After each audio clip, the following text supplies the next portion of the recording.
Bonjour à tout le monde.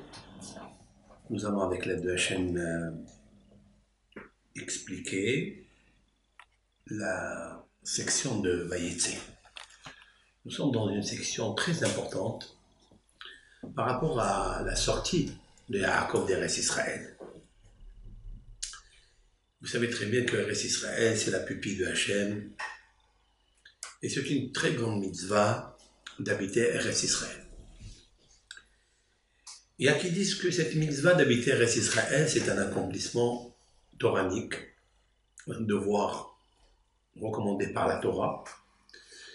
Et il y a beaucoup de poskim, décisionnaires qui pensent que c'est une mitzvah d'habiter Eretz Israël, elle n'est que d'ordre rabbinique. On sait très bien que les patriarches, dit le Talmud, ont accompli toutes les mitzvot de la Torah. On le sait.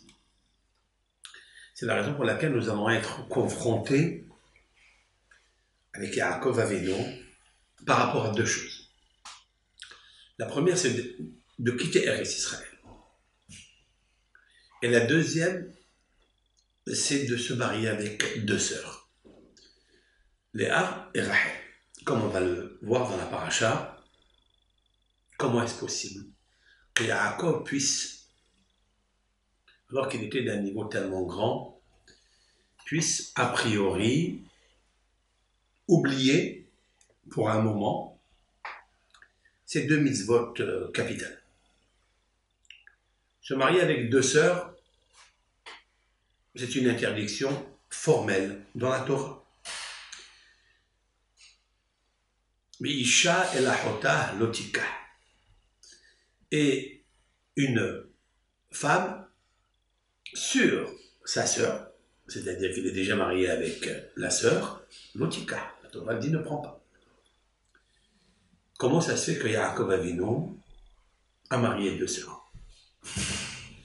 Bien sûr, les commentateurs, les Rishonim, Ramban, il y a tout un livre qui s'appelle la Parashat Derachim, d'un maître qui a vécu il y a 350 ans, Maharim Rosnin, qui a écrit un livre sublimissime par rapport à toutes les lois relatives aux Avot Akdoshim, les patriarches. Nous allons maintenant essayer d'expliquer en bref, pour la première partie déjà, comment ça se fait que Vayetze Yaakov mi Be'er Sheva. Yaakov, il sort de Be'er Sheva, c'est là où il était, c'est là où il a étudié la Torah, comme dit Rashi, au sujet du verset Vaishkav bamakom hahu. Il a dormi dans cet endroit, l'endroit c'était, d'après nos sages, Har HaMoriah, là où est construit le Beth Amikdash aujourd'hui. Il va être construit, par un Kadosh Baruch Hu lui-même. Et Yaakov va dormir dans cet endroit, et nos sages de demander la question pourquoi la Torah nous raconte que Yaakov il dort dans une auberge exceptionnelle, et il ne le sait pas encore. Parce que, disent nos sages, Bamakom hahu shachav, dans cet endroit il a dormi. Aval be'eshivat Shem Ba'ever, mais dans les yeshivas de Shem Ba'ever qui se trouvaient à Be'er Sheva, eh bien là-bas il n'a pas dormi. Pendant 14 ans, il n'a pas dormi. Il n'a même pas somnolé, disent nos sages. Autrefois que Yaakov Avinu avait une puissance nishmatique tellement grande, il était obligé de quitter Be'er Sheva pour aller donc à Haran. Il va y avoir Haran, comme c'est marqué. Il est Haran, il est arrivé à Haran. Arza Ben Kedem se trouve à l'est de Jérusalem. Maintenant, il nous faut savoir que son père et sa mère lui ont recommandé de le faire. Pour plusieurs choses. La première, c'est parce que Rivka, Imenu, a su, que Yaakov a su par le biais de la prophétie, que Esav avait dans son cœur, il n'y a qu'une tzadéket, comme Rivka, qui a pu déceler que Esav a dit, comme la Torah le stipule dans la paracha Toldot, Bayomer Esav Belibo, et Esav a dit en son cœur. Donc il n'y a personne qui peut sonder le cœur puisqu'il ne l'a pas sorti de sa bouche. Il a dit quand le père, Yaakov, Yitzhak, son père, allait mourir, puisqu'il savait qu'il allait mourir, eh bien il tuerait son frère Yaakov. Voilà ce que le texte nous dit. Qui a entendu une chose pareille, c'est Rivka. Mais Rivka ne le dit pas à son mari. Elle ne le dit pas à Yitzhak. Disent nos sages pour ne pas humilier Yitzhak Avinu. Cela veut dire quoi? Cela veut dire que Rivka était plus grande dans le niveau de prophétie que Yitzhak, puisque Yitzhak n'est pas au courant que dans le cœur de Esav veut se venger. Esav a en lui la haine de Yaakov. Et c'est un principe fondamental que Rabbi Shimon bar Yochai, alav hashalom, dans le Zohar, dit, je cite, Bayadoua. J'explique. Il est connu. C'est connu. Halakha est une loi. Esav sonnait Yaakov. Esav déteste Yaakov. Cette haine de Esav à Yaakov, elle n'est pas seulement par rapport au physique de Yaakov, parce que Yaakov était plus beau, où il avait plus un visage tellement rayonnant, comme disent nos sages, que la physionomie de Yaakov ressemblait à celle de Adam Arishon. Ça n'est pas seulement cela, mais plus que ça. Parce qu'il faut savoir que il y a une très grande discussion dans les Mefarshim.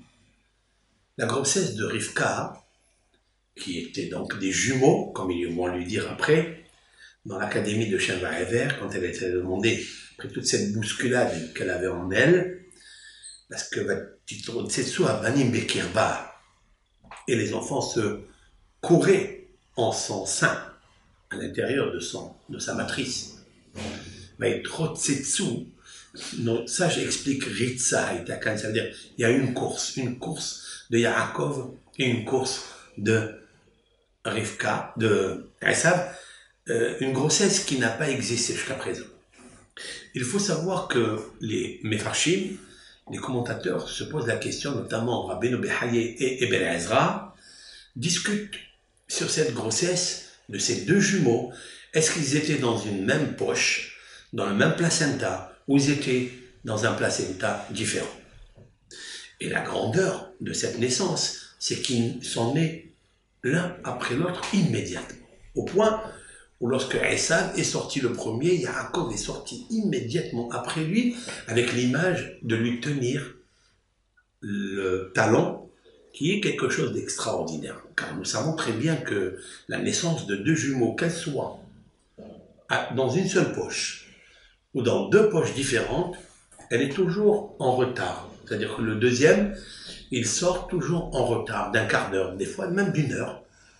Et là, même qu'ils étaient dans une seule poche, d'après Rabbeinu Behaye ben Pekouda Dayan, qui est, Rabbeinu Behaye, tout court, qui est donc un rave qui a écrit sur la paracha de la semaine, qui a écrit plusieurs livres, plusieurs ouvrages, avec une connaissance des 7 sciences du monde, les 7 sciences de la vie, c'est-à-dire l'algèbre, la mathématique, l'astronomie, la Kabbalah, qui était très puissante dans la Kabbalah, et selon le sens littéral, il est connu, le Sefer de Rabbeinu Behaye, Kadakemah aussi, il a écrit plusieurs livres. Je fais le distinguo entre un autre Rabbeinu Behaye, qui est en fait le Havot al-Mavot, le devoir des cœurs, qui lui est le contemporain de Maïmonide, Rabbeinu Behaye ben Pekouda Dayan, qui est un rave qui a écrit ses livres en arabe, et que Aben Tiboun a traduit en hébreu, qui est d'ailleurs un Havot al-Mavot, le devoir des cœurs, qui est un livre exceptionnel. Je parle ici de Rabbeinu Behaye tout court, Ben Asher. Et Rabbeinu Behaye dit qu'en fait, cette grossesse était dans une même poche. C'est-à-dire que Yaakov et Esav vivaient dans le même placenta. Et vous savez très bien que quand on vit dans le même placenta, on sait très bien que le pronostic dans le monde, il y a plusieurs bébés qui naissent comme ça dans le même placenta, cela voudrait dire que l'ovaire de la femme s'est divisé en deux, la tipa de la femme, les betsa de la femme, elle s'est divisée en deux, c'est la même goutte hein, qui a sorti de la femme et qui a fabriqué deux êtres. Dans le cas comme ça, il n'y a pas beaucoup. Il y a peut-être, je ne sais pas, dans 10 000, il y a une dizaine de naissances comme ça, qui naissent, qu'on appelle ça, en fait, Teumim Zehim. C'est-à-dire ce sont des jumeaux identiques. Identiques. Cela voudrait dire que Yaakov et Esav, ils sont identiques dans leur visage aussi. Ils se ressemblent. S'ils se ressemblent, Yaakov et Esav, cela voudrait dire qu'ils ont communiqué dans le ventre. S'ils ont communiqué dans le ventre, on le sait très bien qu'ils vont être attachés l'un à l'autre. Ce qui arrive à l'un, il arrivera à l'autre. Mais ce qui est extraordinaire ici, c'est que nos sages, à propos du judaïsme, qui est d'ailleurs le fondateur, Abraham, Isaac et Yaakov, il nous faut savoir que il va y avoir une grande différence entre les deux. Bien que ça soit dans la même poche, dans le même placenta, même que Yaakov ressemblait à Esav dans le visage. Ce visage-là va rappeler des choses dans le monde. Ce visage envisage que Esav, un jour, il fera teshuva, il reconnaîtra la grandeur de Yaakov Avinu. Comme l'ont dit les maîtres de Shem Va'ever, l'ont dit à Rivka. Shene Giyim Bevidner. Il y a deux nations dans ton ventre, et deux peuples, c'est-à-dire religions, seront divisés dans ton sein, dans tes entrailles. Pourquoi ils ont dit une chose pareille? Parce que, en fait, ils ont dit une prophétie qui dépasse l'entendement de pronostics de toutes les expériences que nous trouvons aujourd'hui dans la naissance et la grossesse d'une maman de deux jumeaux, surtout s'ils sont dans la même poche, qu'en fait, ils se ressemblent dans tout. Et on sait très bien que il y a une différence aussi. L'un, d'habitude, quand il y a deux poches, l'un est droitier et l'autre est gaucher. Et celui qui est gaucher, il est plus intelligent que celui qui est droitier. Mais celui qui est gaucher, c'est une personne qui a des puissances verbales, il a une extra-communication, mais il est entourloupeur. C'est-à-dire, il peut être un grand menteur. D'ailleurs, il est connu que toutes les personnes qui sont natifs et gauchers, il faille faire un grand tikkun sur le mensonge. Ils sont venus dans ce monde pour réparer ce qu'ils étaient antécédents, dans une vie antécédente, dans leur bouche, ils changeaient, ils mentaient aux proches. Je ne veux pas m'étaler sur ça. Comme il est marqué un verset, V'imina miyemin shaker. Il est marqué dans les psaumes, et leur main droite est une droite mensongère. De quoi s'agit-il? Explique Rav Nachman de Breslev, de mémoire bénie, justement, que leur gauche, c'est-à-dire V'yiminam, la main droite, parce que le gaucher est quelqu'un qui a la force de la main gauche, Yemin Shaker. Autrement dit qu'il était un jour droitier et il a menti, et c'est la raison pour laquelle la faiblesse, on la reprend dans sa main gauche, qui est la main droite, qui est sa main forte. Et son tikkun, c'est justement de faire très attention à sa bouche. Esav et Yaakov, ils sont nés dans la même poche, mais ils ont une grande différence entre les deux.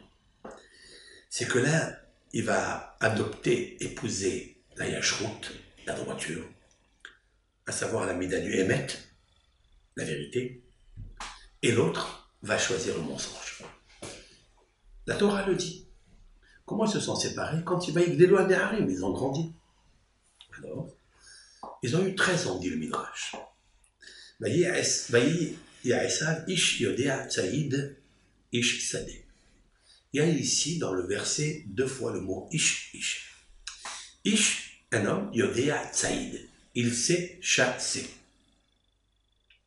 Ish sadeh, un homme des champs. Alors, ici, la Torah l'a séparé avec le deuxième mot, ish, pour nous dire que si on l'avait enlevé ce mot ish, on aurait dit comme ça. Il y a Esav, ish, yodea tsaïd, basadeh. Un homme qui connaît la chasse dans le champ. Pourquoi l'a séparé avec un autre mot, ish, un homme? Ish yodea tsaïd, ça c'est une chasse qui n'est pas la chasse normale.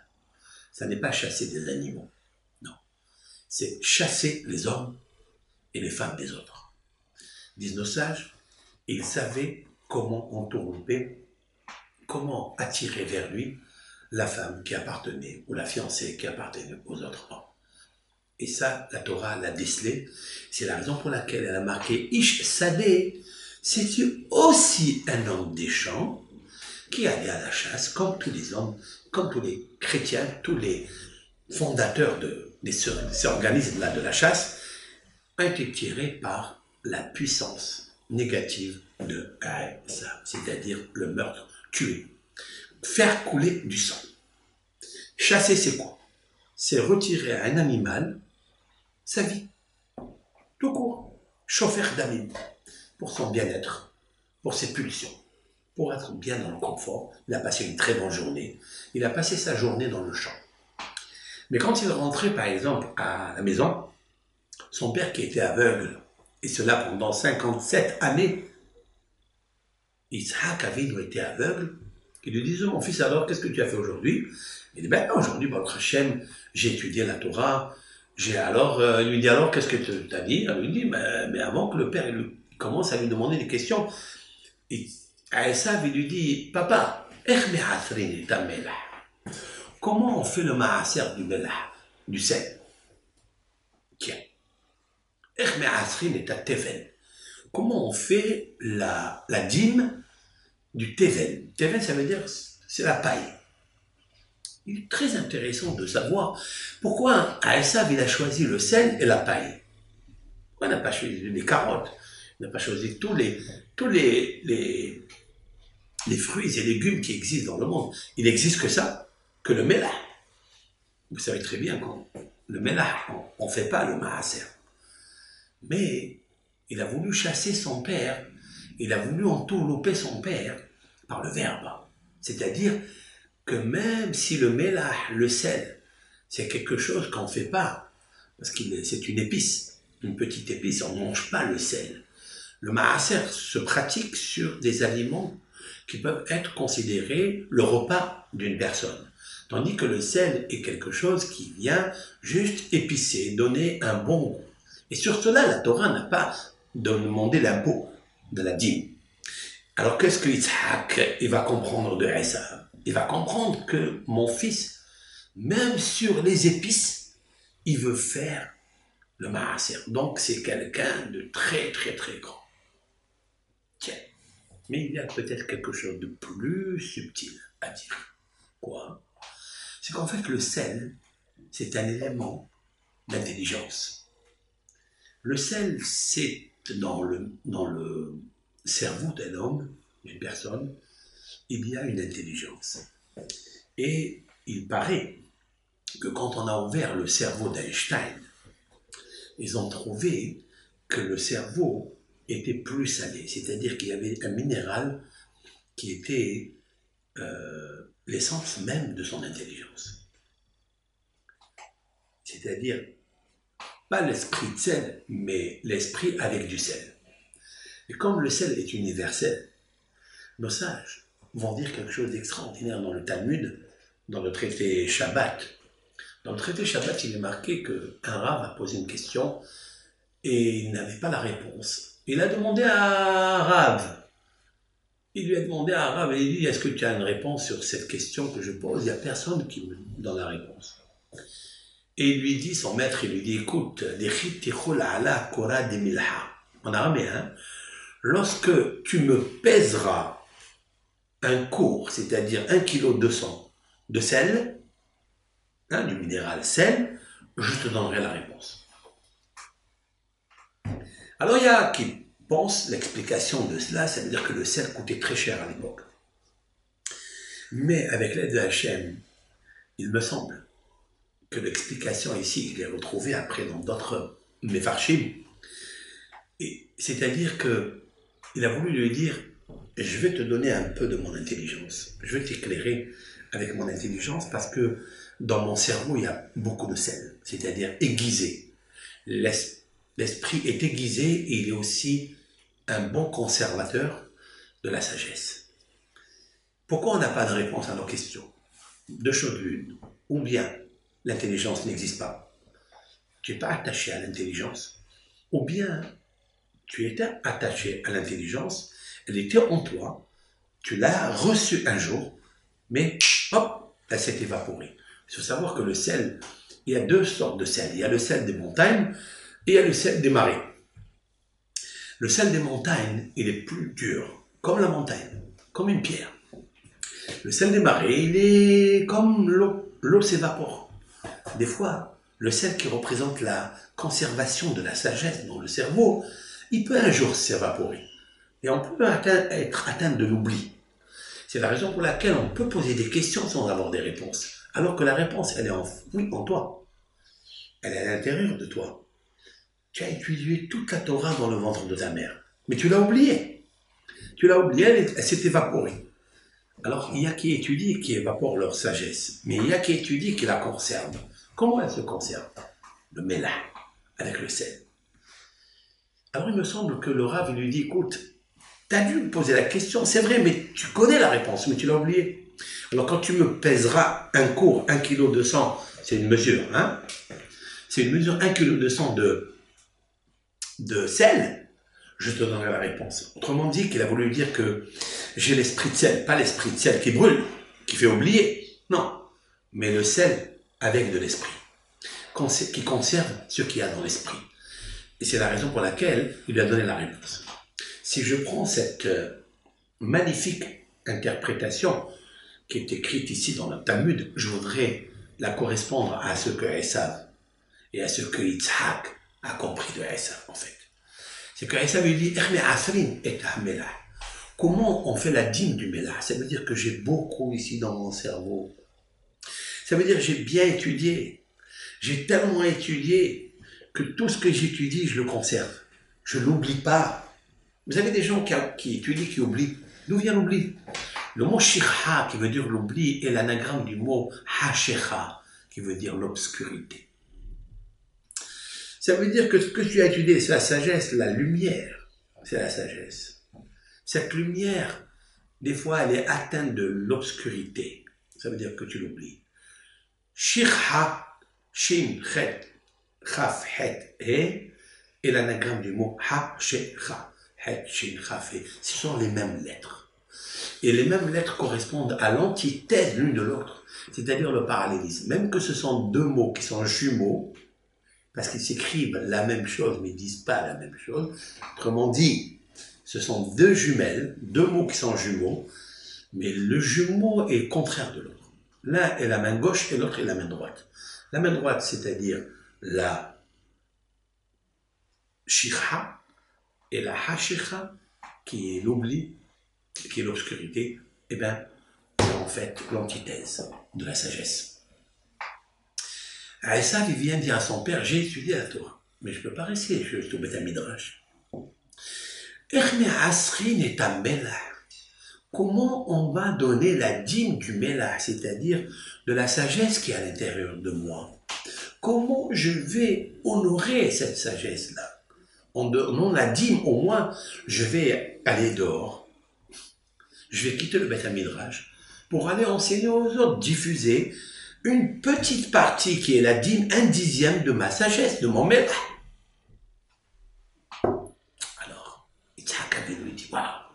Mon fils est tellement sage. Ça ne veut pas dire que c'est pas vrai. Ça veut dire que Esav, contrairement à ce qu'on pense, Esav était le jumeau de Yaakov.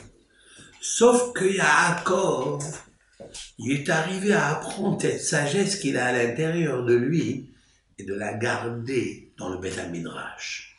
Yaakov, Ishtam Yoshem. Il a gardé l'intégrité. Tam, c'est-à-dire entièrement. Tam est égal à Shelemut, c'est-à-dire la perfection. Tout ce qu'il a étudié, véritablement, il l'a gardé. Comment on garde la sagesse et on ne l'oublie pas? C'est très simple. En restant au Beth Midrash et en révisant ce que tu as étudié. À l'instar de ce que nos sages disent, Kol HaLomed, tout celui qui étudie la Torah, tout celui qui écoute un shiur, il ne révise pas ce cours, il ne fait pas la hazara, c'est-à-dire qu'il répète le cours jusqu'à ce que ça s'imprime dans son cerveau, qui illu zorea, il est considéré comme celui qui sème ve'eno kotzer, et il ne récolte pas. Tu veux récolter? Il faut surveiller la semence que tu as, qu'elle germe, tu l'entretiens. Comment on entretient une sagesse qu'on a étudiée, un cours qu'on a étudié? Parce que c'est vrai, c'est bien de donner des cours comme ça, de dispatcher des shiurim. C'est vrai, c'est bien, mais ils servent à quoi ces cours? Si tu ne les reprends pas, tu les écoutes pas, tu les imprimes pas en toi, par la hazara, par la répétition de la chose, c'est ça l'éducation. L'éducation dans l'étude, c'est quoi? C'est que tu as étudié quelque chose de valable, qui t'a impressionné, qui t'a imprégné, qui t'a mis en extase. Mais cette extase, c'est comme le sel qui s'évapore. Il fallait le conserver. Comment on conserve la chose? En étudiant et répétant et répétant et répétant. La différence qu'il y a entre Yaakov et Esav, c'est que Esav avait beaucoup de sel en lui. C'est-à-dire le conservateur était puissant. Donc quand il écoutait quelque chose dans la yeshiva, qu'est-ce qu'il faisait? Il dit, tiens, je l'ai retenu. Il s'est imprimé. Qu'est-ce que je fais maintenant? Je reste au Beth Midrash. Il faut que j'aille à l'extérieur. Je vais dehors. Vous savez où je vais aller? Mais je vais aller dans le champ. Il va dans le champ pour aller faire des chants. C'est-à-dire chanter aux gens. C'est-à-dire leur donner le maaser de son sel, de sa sagesse qui est conservée. Elle est distribuée au moins le dixième. Au moins un dixième, le maaser. Comme il existe le maaser dans les moyens que tu as, dans les récoltes que tu as, dans la vendange que tu fais, tu dois donner le maaser. La même chose aussi, dans la Torah, tu donnes ton maaser. Mais bien, il est dans les champs. Sauf que le champ est un endroit négatif. Donc, quand vous sortez du Beth Midrash, où il y a la Shekhinah, il y a la Teva de Noah, là-bas tu es Noah, là-bas tu es tranquille, tu es protégé par l'étude de la Torah et protégé par l'ambiance qu'il y a dans le Beth Midrash, dans la synagogue. Mais tu sors de la synagogue, tu sors dans le Beth Midrash, tu vas dans le champ, qu'est-ce que tu vas voir dans le champ? Tu vas voir là-bas le serpent. Sache que l'endroit du sadé, du champ, c'est le serpent. Le serpent qui a amené Hava quand elle était dans le champ. Il lui a fait chanter, elle était enchantée, mais elle a tout abîmé. Pourquoi? Parce qu'elle a quitté l'endroit idyllique du Beth Midrash, à savoir la tunique de lumière, à savoir la correspondance avec son mari, par le biais de l'étude de la Torah. La hashpa'a du shoresh ha'elyon, or ha'elyon, c'est-à-dire la lumière supérieure de la Torah, que Hachem communiquait avec eux, elle a voulu un petit peu dire, bon, moi j'ai tout retenu. Hein? C'est pourquoi elle a tout retenu, parce qu'elle a dit, j'ai reçu le pain, c'est-à-dire la Torah, le lehem, qui est le pain. Le lehem, c'est celui qui rassasie. Quand vous mangez un bout de pain, ben, ça vous donne des forces dans l'esprit. On sait très bien que le pain est miachef d'atosh l'adam. C'est-à-dire, quand vous mangez du pain, ben, vous êtes bien, vous êtes restauré, vous avez restauré votre ventre. Quand un homme il est bien, il restaure aussi son esprit. D'ailleurs, nos sages ont dit qu'il faille manger ce qu'on appelle pat shahrit, le pain du matin. Il faut manger du pain le matin, du bon pain, du pain peut-être bio, peut-être à 100% blé, etc. Mais qu'est-ce qu'il confère à l'homme, le pat shahrit? Pat shahrit, il confère à l'homme de lui enlever 83 maladies. 83 maladies grâce au pain, disent nos sages. C'est magnifique. Comme la valeur numérique mahala. Mahala, hein, même het la médée, mahala est égal à 83. Puisque dans mahala, en fait, il y a lehem et il y a melah. C'est-à-dire, dans mahala, dans la maladie, il y a le mot melah, le sel, et il y a le mot lehem, c'est-à-dire le pain. Ben, le pain, il t'enlève 83 maladies. Celui du matin. Si vous ajoutez un peu d'huile d'olive, une cuillère d'huile d'olive, ça ne fait pas grossir, ça donne l'intelligence. C'est-à-dire que l'huile d'olive, c'est la sagesse, elle va émerger souvent sur les mauvaises pensées que nous avons. Tout homme a des mauvaises pensées. Quel est l'homme que tous les jours il ne faute pas par la mauvaise pensée? Ça n'existe pas. Ça n'existe pas, disent nos sages. Un Adam Nitsul Kolyom, mais le Talmud déclare, le signe et le consigne, il n'y a aucune personne qui est sauvée des mauvaises pensées tous les jours. Alors, toutes ces mauvaises pensées, il y en a à des niveaux, il y a un quota. Si on prend de l'huile d'olive tous les matins avec du pain, ben cette huile d'olive, elle émerge à l'intérieur du cerveau. De la même façon que l'huile d'olive, quand vous la plongez dans de l'eau, elle émerge dans tous les liquides. Vous prenez par exemple, allez, je vais vous donner une recette, puisque j'y suis, je vais la rappeler au nom du Gaon Ben Ish Hai. À Purim, on boit beaucoup de vin, hein? Même des fois dans une soirée de festivité, de mariage ou de bar mitzvah, on se permet un petit peu par la joie d'égayer un peu notre cœur qui souffre tellement par les vicissitudes de la vie, par les drames de la vie, les malheurs qui arrivent dans la vie. On veut boire un petit whisky, un petit peu de vin, surtout du vin. Comment faire pour ne pas se saouler et rester peut-être lucide? Comment? Ben, vous avez vu par exemple, je ne sais pas, 3-4 verres de vin. Vous savez que le vin, vous le faites descendre dans le ventre et il monte vers l'esprit. Quand il monte dans l'esprit est très fragile. Et donc il commence à tourner. Comment faire pour ne pas faire tourner la tête après avoir bu du vin? Gaon Ben Ish Hai donne une recette magnifique. Après avoir bu du vin, vous prenez une cuillère d'huile d'olive et vous la buvez. Cette huile d'olive, très très simple, elle descend en bas. C'est vrai que le vin il est majoritaire, mais l'huile d'olive elle remonte vers le haut et elle fait un écrin, elle fait un rakia. Rakia, c'est-à-dire un firmament, et les buées nocifs qui montent, qui émergent du vin, qui montent au cerveau, il y a donc un veto qui est fait par l'huile d'olive. Et il ne monte pas vers le haut. Comme ça écrit le Ben Ish Hai sur le traité Zvahim dans son livre intitulé Lumineux d'ailleurs, Ben Yehoyada. Voilà, vous le savez ça. Ça c'est pour le vin, pour ceux qui des fois abusent un peu du vin, c'est une bonne recette. Peut-être c'est même pour l'alcotest. Des fois, on est attrapé on sort d'un mariage, on a bu un peu trop et c'est pas négatif. Mais on prend la voiture, on roule. Alors c'est bien d'amener avec lui un peu de cuillère ou demander au cuisinier de vous donner un petit peu d'huile d'olive. Vous le buvez et ça calme même l'odeur qui sort de la bouche. Voilà une petite truc, il ne faut pas le faire trop. Hein. C'est une recette que j'aime pas dire, mais elle existe, elle est vraie. Maintenant, revenons à Pat Shaharit, quand vous mangez du pain le matin, ben, ce pain va vous donner une force dans votre ventre et il va monter au cerveau. Pourquoi je dis qu'il monte au cerveau? Qu'est-ce que ça a à voir? Oui, parce que le pain s'appelle en hébreu hita. Hita, c'est-à-dire le blé. Le blé hita, c'est la valeur numérique. C'est la valeur numérique 22. 22, ce sont les 22 lettres Ilahin Kadishin, c'est-à-dire ce sont les 22 lettres de l'alphabet qui sortent des 5 sonorités de la bouche, hein, linguale, après dentale, palatale, labiale et gutturale. Il y a 22 lettres.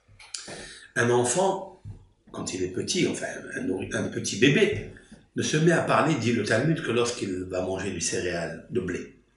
Pourquoi? savoir le blé avec la parole?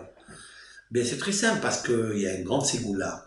Akadosh Baruch Hu a déposé dans la Hita les 22 lettres de l'alphabet, comme la valeur numérique Hita, qui veut dire la graine de blé. Et les 22 lettres de l'alphabet sont en fait scrites dans le cerveau, ici, sont reliées avec le cœur. Ce sont les 22 lettres de l'alphabet.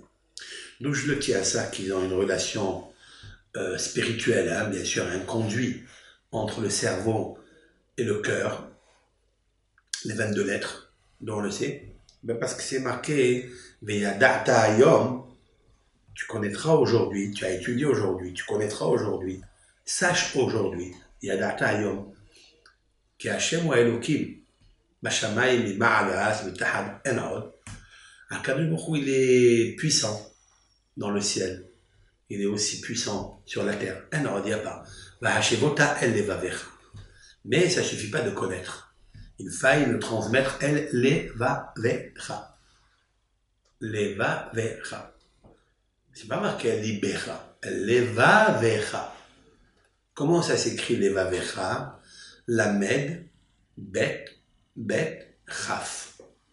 Donc, il y a 4 lettres ici. Levavecha.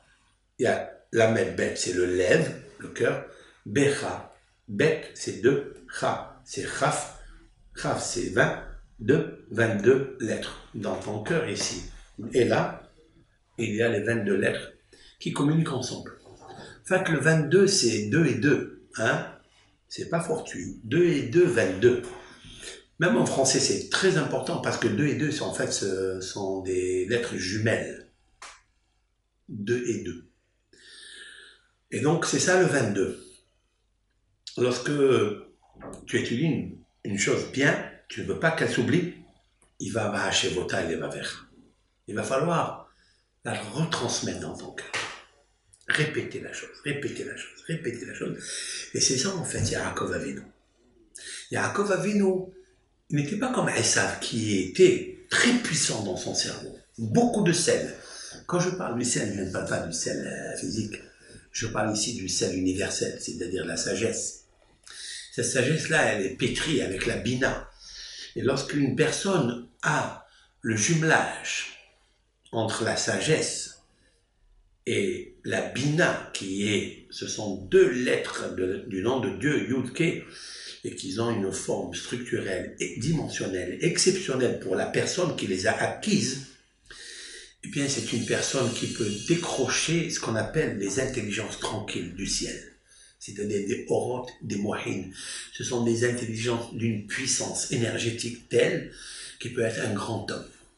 Sauf que Esav avait cela. Mais le Esav n'avait pas le Vav, c'est-à-dire la lettre Vav pour les faire correspondre à son être, à son corps. Il avait la lettre Yud, He, Chochma et Bina, comme Yaakov Avinu. Yaakov Avinu avait Chochma et Bina, c'est-à-dire 2 jumelles, 2 sagesses jumelles. Donc je sais qu'elles sont jumelles. Donc je sais que la sagesse et l'intelligence sont des lettres jumelles. Teumot, Teumim. Ben c'est très simple, il est marqué dans le Cantique des Cantiques du roi Shlomo Améler. Si on parle du roi Shlomo, c'est-à-dire l'homme le plus sage du monde, il va introduire par Ruach HaKodesh dans une phrase qui est parfaite. Le peuple d'Israël reçoit une parole de Dieu qu'il aime tellement, parce que le peuple d'Israël, c'est la compagne de Dieu. Il lui dit comme ça, Ahoti, ma sœur, Rayati, ma compagne, Yonati, ma colombe, Tammati, ma parfaite, ma perfection. Ahoti, c'est quoi Ahoti? Ma sœur, ça veut dire ma sœur. Ma sœur, c'est la sagesse. Rayati, ma compagne, c'est la bina, l'intelligence. Vous avez vu qu'il a collé la Ahot, la sœur, avec Raya. Avec Raya, c'est ma compagne, c'est ma femme. Il les a collés ensemble. Parce qu'ils sont 2 sœurs jumelles. Elle l'accompagne. Toujours la sagesse est accompagnée par l'intelligence. lorsque se divisent ces deux choses-là, c'est gravissime. Comment peuvent se diviser ces deux sœurs jumelles lorsqu'on n'a pas le vav? C'est-à-dire on n'a pas la lettre qui suit après, qui s'appelle Yonati, c'est-à-dire ma colombe. Qu'est-ce que la colombe? La colombe, c'est la Shekhina, certes, d'accord? Mais qu'est-ce que la Shekhina? C'est une lumière. Cette lumière, il faille correspondre entre l'une et l'autre, c'est-à-dire, c'est le vav, c'est la lettre vav du tétragramme.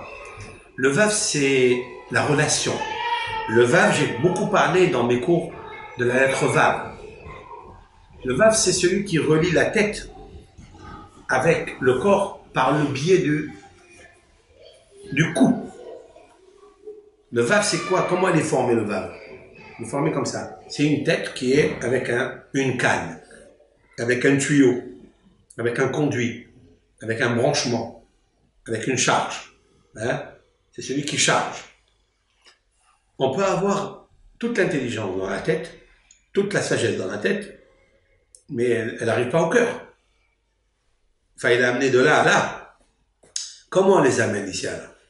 Par le vav, par le cou. Très, très hachouf, très important ça. Alors tout le corps devient tamati. Tamati, c'est-à-dire c'est la 4e dimension. Tamati, ça veut dire ma perfection. Alors, je voulais dire comme ça, à propos de qui? De quel personnage? Ça, Yaakov est écrit le mot tam, qui veut dire parfait. Parfait. Yaakov. Yaakov, ish, ve Yaakov, ish tab yoshev oale. Suivez-moi. Ve Yaakov. Qu'est-ce qui est marqué en haut? Vaïhi Esav. Et ce fut Esav. Vaïhi, il y a le vav. Vaïhi, vaïhi, ça veut dire, c'est un terme de tsar, de souffrance. Comme Vaïhi bimé Hashverosh, Vaïhi bimé Shofet Hashoftim. Chaque fois qu'intervient le mot Vaïhi, dans sa puissance, quand il est à côté du mot bimé, quand il parle des jours, c'est vrai que c'est la chante Tsahar Gadol. Très grand Tsahar, comme la Gemara le stipule dans le traité Megillah, au sujet de Esther et Mordechai, Vaïhi bimé Hashverosh. Chaque fois qu'il y a le mot bimé à côté de Vaïhi, ce sont des jours terribles, douloureux. Mais quand il intervient seul Vaïhi, il y a du tsar. Il y a un peu de tsar, pas beaucoup, mais il y a du tsar, il y a de la souffrance, il y a de la douleur. Vaïhi Esav, Ish Yodea Tsaïd Ish Sadeh. 2 fois le mot Ish. Pourquoi? Parce que c'était un homme qui avait la connaissance, avait la sagesse, mais le Vav était en détresse. Vaïhi, Vaïhi. Le Vav était en douleur. Parce que le Vav n'était pas celui qui a transmis de là à là, au cœur. Donc il y a une séparation entre la tête et le cœur. Parce qu'il n'y a pas le conduit qui les conduit par les 22 lettres de l'alphabet.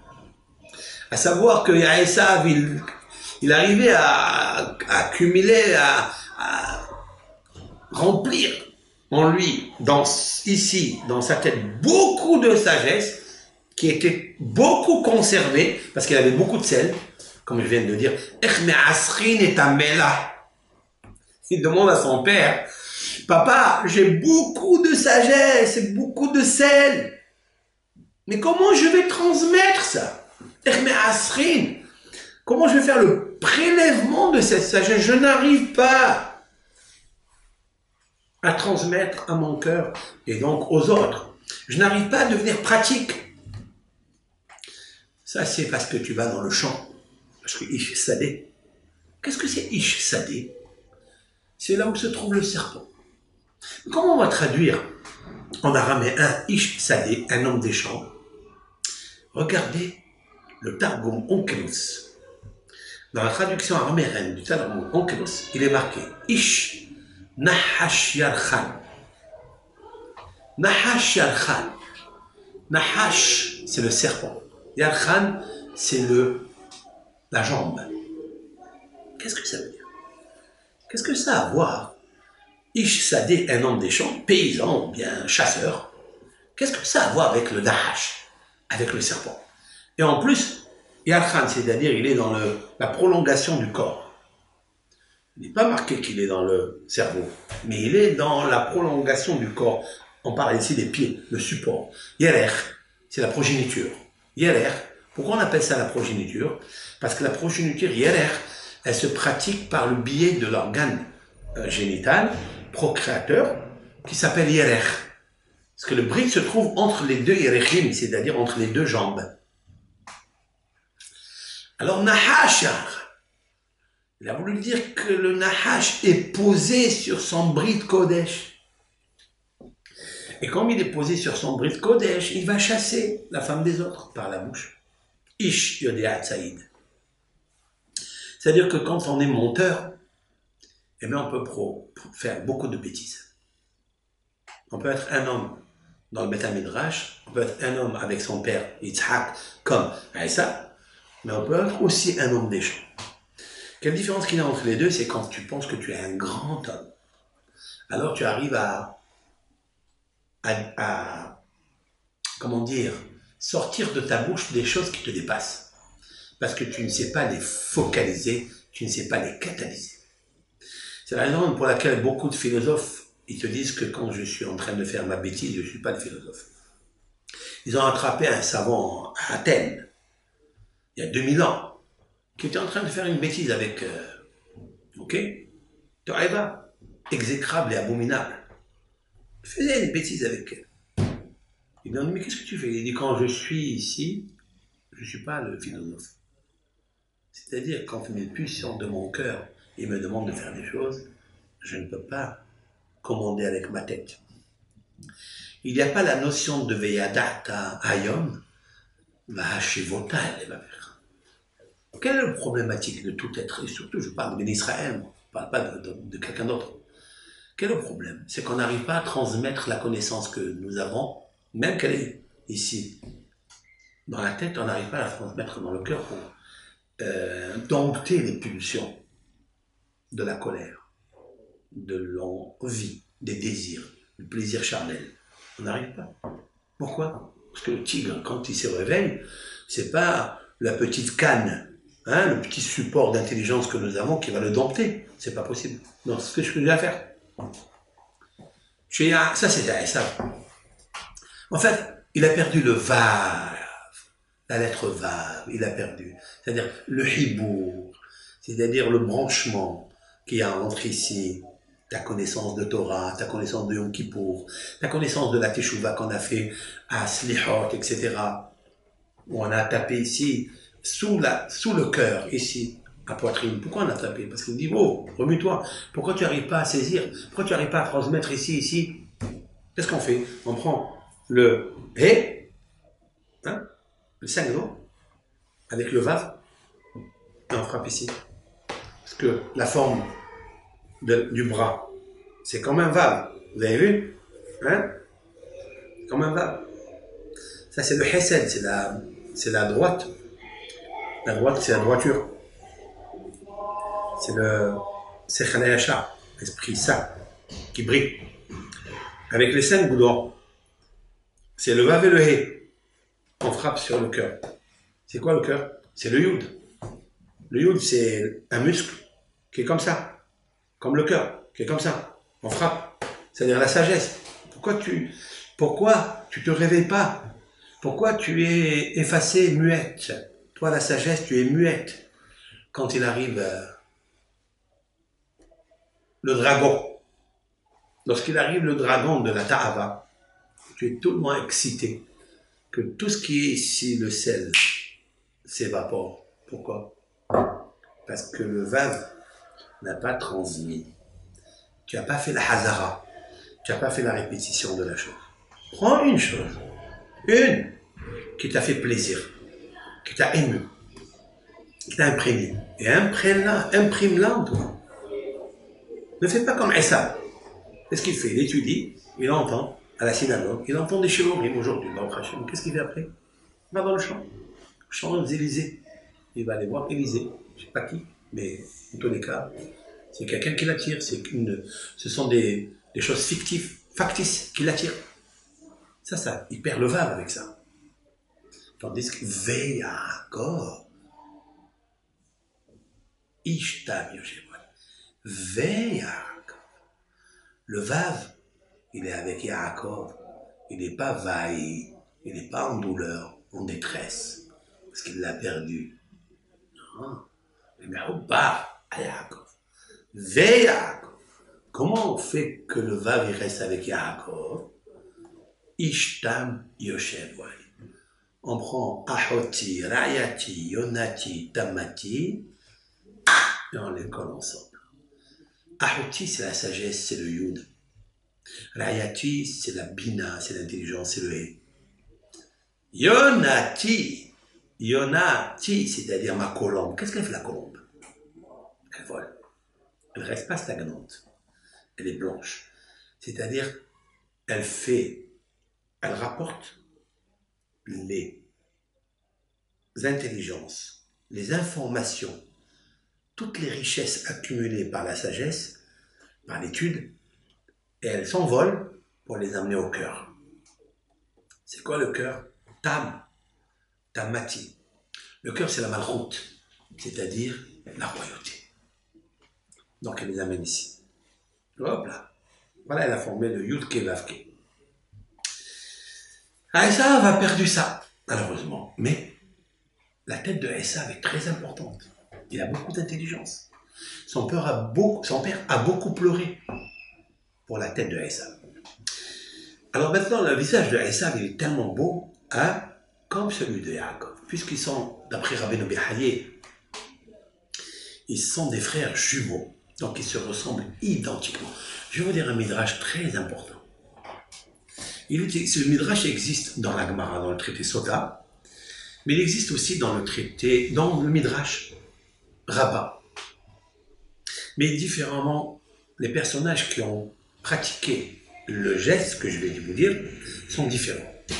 Dans le traité talmudique Sota, il est marqué à propos de l'enterrement de Yaakov, quand les enfants Yosef et tous les rois d'Égypte, les 70 nations étaient en Égypte quand il est mort Yaakov. Ils sont allés enterrer Yaakov Avinu. Yaakov Avinu a été enterré les 70 jours de comment on appelle ça, de deuil de Yaakov, ont terminé à Hanouka, d'après le Midrash. Je vais vous expliquer après, ce sera un autre shiur. Donc, ils sont rentrés en Eretz Israël. Ils sont arrivés à Hebron, à Merat, à Marpella. Le Kaboul de Marpella, comme il était dit que Yaakov a dit à Yosef qu'il va être enterré avec ses parents, Abraham, Yitzhak, Sarah et Rivka, sa maman. Lorsqu'ils arrivent donc à quelques pas de Merat à Marpella, donc c'est pas le caverne de Marpella qu'on connaît aujourd'hui. En fait, c'était des pentes. Donc il y avait ce mur, cet hôtel qu'on voit, c'est pas vrai. C'était juste un sadé avec une grotte. Cette grotte était ouverte. Il y avait une pente. Ils sont arrivés juste devant la pente. Et le cercueil de Yaakov était là. Ils ont fait donc des oraisons funèbres. Ils ont commencé à parler d'Ivrei Torah. Et voilà que Esav, il arrive d'où il est, puisqu'il Esav est resté en Eretz Israël. Il a gagné cette mitzvah. Il n'a jamais quitté la terre d'Israël. J'ai parlé au début, donc il a accompli cette mitzvah extraordinaire de rester en Eretz Israël. Alors d'après certains commentateurs, regardez ce qui va arriver, c'est très important. Esav lui dit, écoutez, moi aussi je veux être enterré ici, dans le caveau de Marpella. Pourquoi seulement Yaakov? Voilà. Tiens, Esav, si c'est le même Esav qu'on décrit jusqu'à maintenant, d'après les commentateurs, qu'est-ce qu'on dit de lui? Alors que dans la Torah, en fait, il n'y a rien marqué de tout ça. Si on prend le texte en lui-même, comme ça, nu et cru, où c'est marqué que Esav était rachat? Il n'y a rien marqué. Au contraire. Nous avons des textes qui indiquent que Esav était celui qui honorait son père, Kitsaïd Béfi, il lui a apporté le gibier. Il a accompli la mitzvah de Kibbout Avaim. ou plus ou moins le père. Il est marqué dans le Talmud que Rabbi Tarfon a dit que même si je suis très très grand dans le kavod de la mère, du père, parce qu'il a honoré son père et sa mère, mais je ne suis pas arrivé aux chevilles de Esav. Esav, quand il allait servir son père, quand il revenait des champs, il servait son père avec les habits de Shabbat, les habits royaux.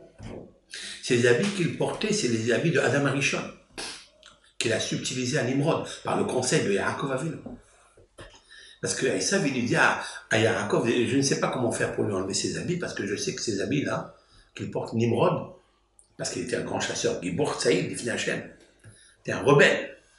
Mais celui, quand il arrivait dans la jungle, tous les animaux, ils venaient vers lui. Il les prenait comme ça avec la main. Tellement les animaux sentaient le Réach Gan Eden qu'il y avait dans le vêtement de Nimrod, qui étaient les habits d'après un commentateur dans le Zohar d'Adam Arishon. Il dit, alors comment lui enlever? Et il est venu au Beth Midrash chez Yaakov, et Yaakov lui donne conseil. Il lui dit, quand tu veux le gagner, il faut lui enlever les habits. Comment? Ben voilà, tu vas lui dire qu'on va se battre, mais qu'il enlève l'habit. C'est ce qu'il a fait à Esav. Esav, il a dit à Nimrod, on va se battre. Il se sent enlevé comme ça, vous savez, les catch. Comme aujourd'hui, il y a aujourd'hui, comme ça, des clubs, la boxe, le catch. D'où est sorti ça? Quel est le premier qui a eu le catch et la bagarre avec l'un avec l'autre? C'est Esav et Nimrod. Et en fait, il lui a dit, quand il posera cet habit sur le rocher, tu vas courir très très vite, sois rapide comme tu courais dans le ventre de ta mère, quand tu voulais sortir pour la Avodazara. Tu vas courir plus encore, parce qu'il était rouge. Le rouge, c'est l'énergie. Et donc, tu vas prendre cet habit qui va poser Nimrod, tu vas le porter, un coup de sabre et tu le tues. C'est ce qui a été fait. Qui lui a donné ce conseil? Yaakov Avinu. Vous comprendrez peut-être que Yaakov Avinu, il a accepté de mettre cet habit de Esav, Begadi, Mahamoudot, ces vêtements qui étaient précieux. Quand Rivka, elle a voulu lui mettre, et il se présente comme Esav pour prendre et subtiliser les bénédictions de son frère. Esav. Pourquoi? Parce que cet habit, qui t'a donné le conseil en fait? Toi? De toi-même, tu ne savais même pas. C'est moi, Yaakov, qui est la configuration nishmatique de Adam Arishon. Je sais que ce vêtement, il est perdu dans la galoute chez Nimrod. Donc je vais essayer de le récupérer un jour pour te prendre les brachot. En attendant, Nimrod, il a voulu jeter mon grand-père dans la fournaise. Mais j'ai une occasion pour me venger de lui, pour tuer le rachat, qui a voulu détruire l'âme de la Emouna, du Ham Israël par Abraham. Alors maintenant, prends cet habit, mais en attendant, sache que c'est moi qui te donne le conseil de l'habit. Bah, c'est pour ça que Yaakov, il porte l'habit, il rentre à l'intérieur, et il sent le Gan Eden. Quand il est rentré, il sent le Gan Eden, mais quel Gan Eden? Le vêtement de Adam Arishon. Ça, c'est grâce à qui ça? Grâce à Yaakov. Donc je le reprends. J'ai rien volé. Je suis un homme émette. Bon, maintenant, Yaakov est mort. Esav, il arrive, il dit, moi aussi j'ai une part. On est deux jumeaux, et je suis le plus grand. J'ai appris une part, j'ai appris pour les... Ah, maintenant c'est moi. Waouh. Ça veut dire qu'il va être enterré avec la femme qu'il a voulu marier. Parce que Léa, hein, elle va prendre la part avec Yaakov. Il dit, pourquoi toi? Pourquoi pas moi? Et Léa, on va le voir dans la paracha, elle avait des yeux qui étaient trop salés. Trop de sel ici dans la tête, dans le cerveau. Léa, c'est la dimension de la malchoute, de la royauté, du cœur. Et en fait, elle va sortir beaucoup de sel d'ici qui vont passer par ses yeux parce qu'elle pleure pour ne pas tomber entre les mains du rachat qui fait pleurer les maris qui ont perdu leur femme à cause de son esprit de sel qui brûlait tout le monde. Alors, qu'est-ce qu'il fait? Elle pleure, elle dit, je ne veux pas tomber entre les mains de ce rachat. Voilà pourquoi les cils de ses yeux, elle les a brûlés avec le sel des larmes qu'elle a pleurées. Maintenant, il veut se marier, il veut être avec elle. Il dit, j'étais pas avec toi dans la vie, mais avec toi dans la mort, au moins. Mais comment Esav, il peut penser une chose pareille? Ah, va dans les champs, laisse-nous tranquille.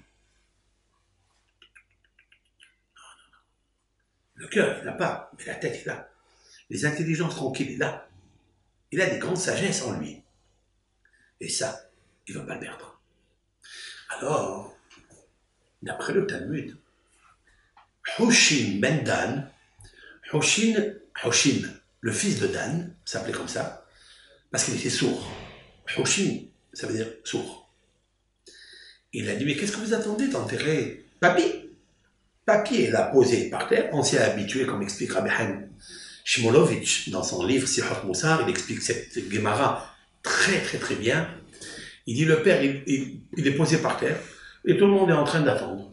C'est pas un kavod pour Yaakov, qu'il est posé comme ça, et tous les rois, ils attendent, Yosef, il attend. Qu'est-ce que ça veut dire?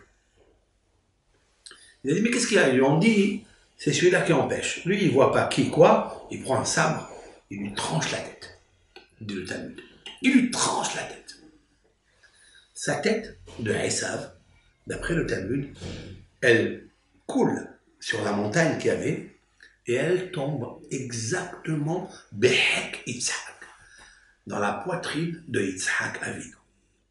Et Yitzhak Avinu, dit le Talmud, il sourit de recevoir la tête de Esav. Extraordinaire. Qu'est-ce que c'est que ça? Pourquoi tout ça?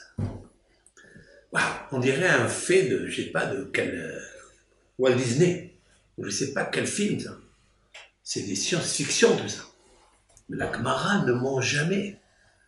Il y a des fois des études dans la Gemara qui veulent parler de l'énigme, d'une parabole. Mais ça, c'est du Emet, ça. Et la Gemara, elle va apporter un verset que Yitzhak, elle a dit, voilà, à Yitzhak, elle lui dit, écoute mon mari, je voudrais pas que Yaakov il reste ici, avec nous, parce que je sais que Esav va le tuer, hein? Lama eshkal et shenehem. Elle dit à Yaakov, pardon, pas Yitzhak, à Yaakov.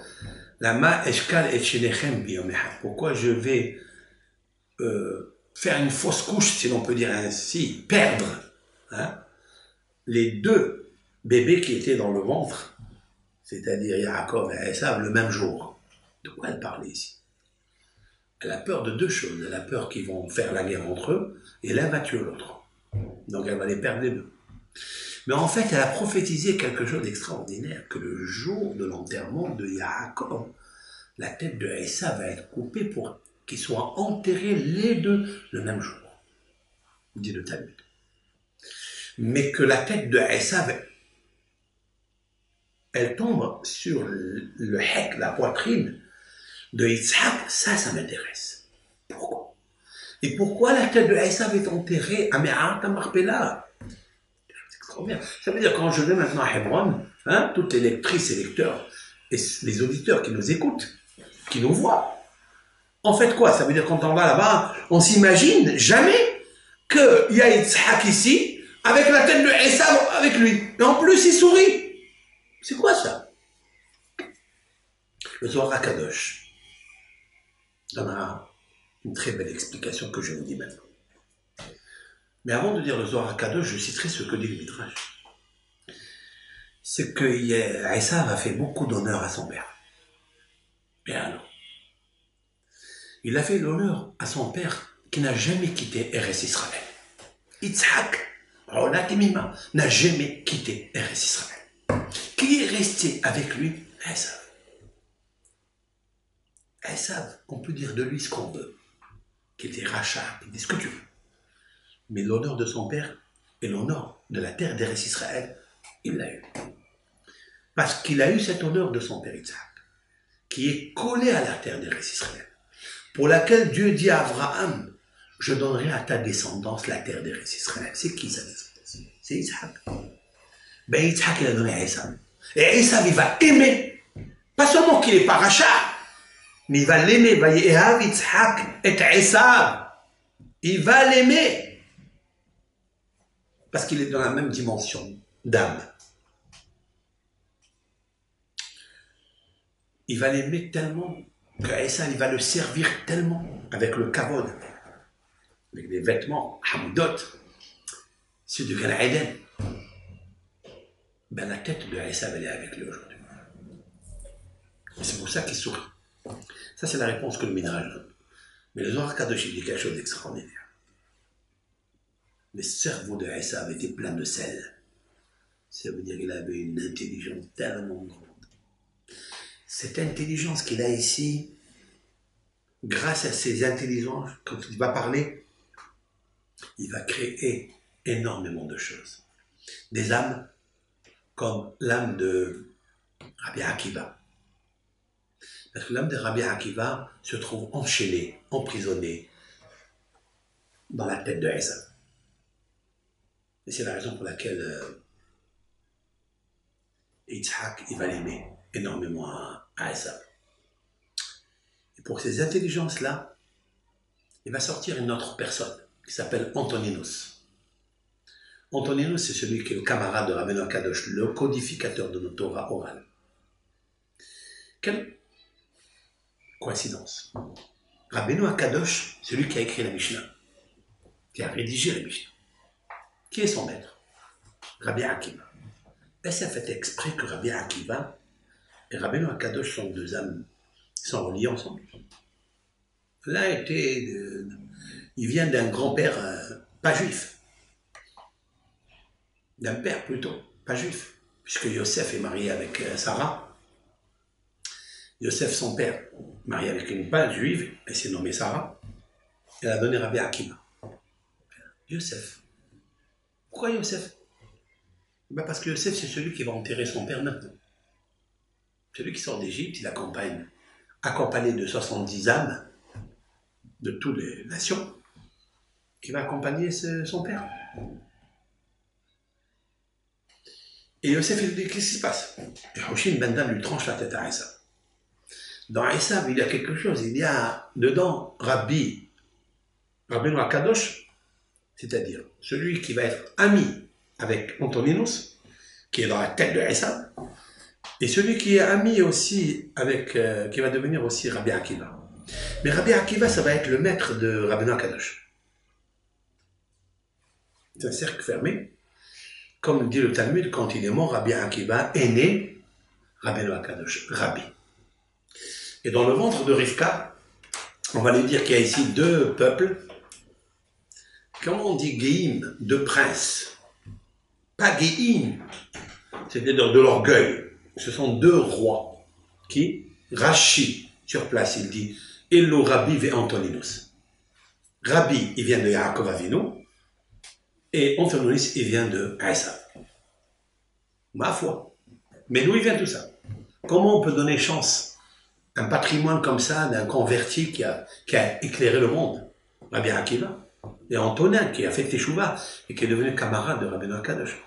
Comment? Tout ça se trouve dans la tête de Esav, dans le sel de Esav, dans le mélah de Esav. Pourquoi? Je vais vous dire. Parce que Esav était grand, mais il n'a pas structuré.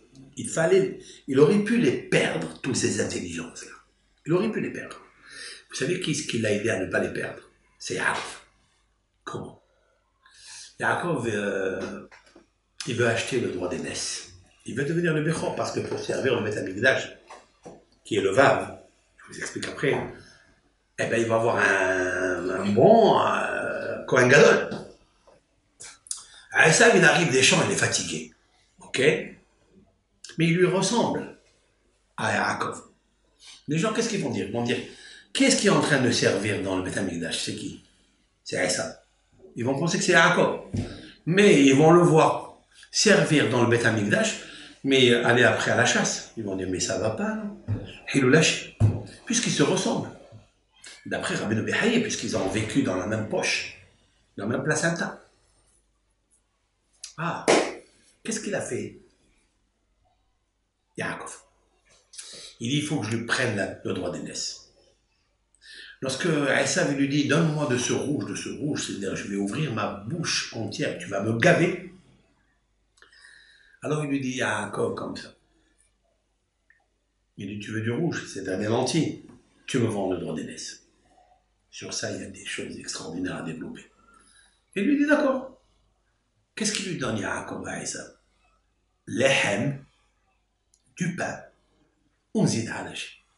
Il lui donne du pain et il lui donne le plat de lentilles. Qui lui a demandé de lui donner le pain? Lehem. Pourquoi il lui donne lehem? Ça c'est.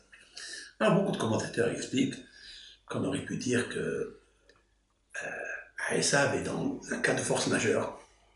Il va vendre le droit d'aînesse, mais peut-être c'est un achat et une vente qui est erronée. C'est une tromperie que tu te sers de la faiblesse de Esav pour lui donner ce plat et acheter le droit d'aînesse. C'est pas bon pour Yaakov une chose pareille. Qu'est-ce qu'il a fait? Yaakov, il lui a donné lehem, c'est-à-dire quoi? Du pain. Qu'est-ce qu'il fait le pain? J'ai dit, pachaharit, c'est-à-dire qu'il lui a donné le pain pour que ça soit une conscience solide au moment de la vente. Parce que le lehem, le pain, renforce la conscience. Il shouvadat. Et donc, Esav, il était conscient au moment de la vente. Ça, c'est l'explication que donne et qui est très belle d'ailleurs. Mais je voudrais vous donner mon explication. En fait, Esav va dire une grosse bêtise, une grande erreur. Il a dit, de toute façon, le droit d'aînesse ou pas, je le vends, car demain on va mourir. Parce que demain, de toute façon, on va mourir. Et là, nos sages disent, ils ne croient plus à la résurrection des morts. De là, de cette phrase, nos sages ont compris que c'est un homme qui s'en fout de la Torah, du patrimoine de la Torah, Gan Eden, pas Gan Eden, Olam Haba, tout ça, cette incommensurable richesse du peuple d'Israël que Abraham a travaillé. C'est le jour de la mort d'Abraham. Yitzhak Avinu est aveugle, il reste que Yaakov. Il dit, qu'est-ce qui se passe là? Qu'est-ce que je vais faire? Il va tout bazarder. Il a peur de quelque chose. Quoi? Comment il va sortir de sa bouche que je ne crois pas à Triyat HaMetim, parce qu'il dit demain de toute façon on va mourir. Ça veut dire pas d'Olam Haba, pas de résurrection des morts, il n'y a pas de mérite, il n'y a pas de récompense pour Olam Haba, que les intelligences d'ici vont se perdre aussi, et il ne va pas sortir Rabbi Akiva, il ne va pas sortir Antoninus, et il ne va pas sortir Rabbi Meir Baal HaNes, qui sort de Esav. Qu'est-ce qu'il a fait? Lehem. Il lui a donné le pain. Pourquoi? Parce que le lehem, c'est l'anagramme du mot melah, c'est-à-dire le sel, pour conserver les intelligences tranquilles ici. Finalement, Yaakov, il va rendre un grand service à Esav, et cette tête de Esav là, elle va être enterrée avec Yitzhak. Vous saisissez ça? Si, quand Esav, il a amené à manger le pain à son père avec le gibier, vous savez ce que faisait Yitzhak à son fils Esav? Des baisers sur le front. Il l'a embrassé énormément sur la frontale ici et sur le front. Pourquoi? Tous ces baisers, tous ces embrassades vont aider un jour la tête de Esav à être enterrée avec Isaac, parce qu'il ne faut pas perdre cette tête-là. Tandis que le corps, puisqu'il n'a jamais eu le transfert d'ici à ici, le Vav, la lettre Vav, Vaïhi Esav, Ishodiat Saïd. C'est un malheur pour Esav qui n'a pas su, car si il avait transmis toute sa sagesse qu'il avait conservée dans sa tête, il avait transmis à son cœur, le corps entier de Esav aurait été enterré à côté de Yitzhak. Et c'est la raison pour laquelle vient Hoshin Ben Dam et lui coupe la tête. Ça, c'est un midrash. Maintenant, le midrash Agada, il dit autre chose. Je termine. C'est Yehuda lui-même, le fils de Yaakov, direct, le fils de Léa, qu'on va voir dans la paracha, qui porte le nom de Dieu, Yehuda, de Yehudi. C'est lui qui lui tranche la tête par la nuque, dit le midrash. Il prend le sabre, il lui tranche la tête par la nuque. Et le midrash lui donnait la réponse. Pourquoi par la nuque et pas par le visage lui-même, le côté visage? Le midrash dit quelque chose d'extraordinaire, le moussard de la journée. Quoi. Étant donné que le visage de Esav ressemblait à celui de Yaakov, puisqu'ils étaient deux frères jumeaux, selon Rabbeinu Behaye, dans la même poche, le même placenta. Il n'a pas voulu déshonorer le visage de Yaakov. Parce que celui qui voit qu'il est en train de trancher le visage de Esav qui ressemble à celui de son père, il pourrait penser comme s'il tranchait la tête de son père. Et ça, Yehuda ne voulait pas le faire. Voilà encore une preuve que le visage de Esav et le visage de Yaakov étaient identiques. Sauf qu'il leur manque le Vav. Le Vav, il est allé chez Yaakov. C'est le Vav que, en fait, Yaakov a subtilisé de Esav. Et le Vav, c'est Vayetse Yaakov mi Be'er-Sheva. La Torah commence par la lettre Vav. C'est avec ça qu'est sorti Yaakov. C'est ça le Vav de Vayetse Yaakov. Vayetse. Il a pris cette lettre Vav. Et c'est grâce à cette lettre qui s'appelle la colombe, Yonati, comme je l'ai expliqué, la troisième position. C'est-à-dire la troisième sphère, qui est la troisième sphère des 7 sphères qui sont en bas, c'est-à-dire Hesed, Abraham, Gevura, la rigueur, Tiferet, la splendeur. C'est la troisième lettre du tétragramme, c'est quoi? Eh bien, c'est le Vav. Le Vav, c'est la colombe. Le Vav, c'est Yaakov. Il va aller où? Il va aller dormir dans un endroit magnifique. Et là, il rêve l'échelle. Et je parlerai de ça, Be'ezrat Hashem, de la construction du troisième temple qui dépend uniquement de la lettre Vav. Kol Tov Lachem, que Hashem vous bénisse, que Hashem fasse déverser sur le Ham Israël la lettre Vav, celle qui manque à Elia Navi. Il y a Anochi Sholeach Lachem, comme a dit Malachi, le dernier prophète, Malachi, il y a Anochi Sholeach Lachem, et Elia Anav. Je vais envoyer le messager Elia, pas Eliaou, il lui manque le Vav. C'est le Vav que Yaakov va lui rendre. Avec l'aide de Hachem, on expliquera tout ça. Kol Tov Lachem, Mehera, Ibane, Bet HaMikdash, rapidement se construit le Bet HaMikdash. Oui, Israël, je la Betah. Israël habitera en sécurité. Et que toutes les nations ils viennent prendre un peu de miel dans le reste Israël, avec l'unité des reste Israël, qui prône l'unicité de Hakadosh Baruch Hu. Hashem Echad, Ushmo Echad.